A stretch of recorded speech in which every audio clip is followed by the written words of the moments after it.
Hi Neng, story time tayo. Kwento ko sa iyo yung nangyari sa akin. Papunta akong palengke. Tapos yung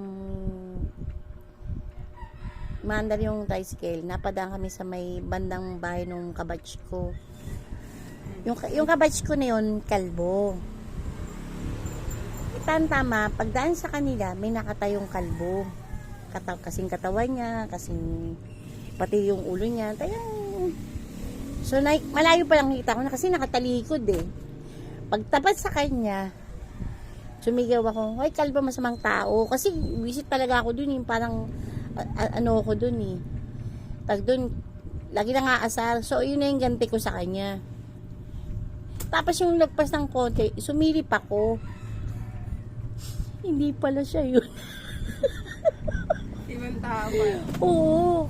Kapatid niya ata. Yun kasi kamukha niya.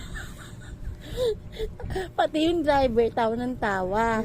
Eh kung di pala yun. Tapos kinausap ko yung driver, "Kuya, pagbalik mo dito, pagdaan mo, sabihin ako yung nakasakay mo." Ayoko na ulitin kasi wait kita katalikod, akala mo siya. Yun, tagang hiyang-hiya ako doon sa ginawa. Hindi pala yun. Ang tawa ko talaga eh. Pero kahit pa paano natakot ako. May sabi ko kasi, kalbo, masamang tao. Yun lang. Marami pa akong kwento na kababalaghan at katatawanan. Sige na, bye ka na.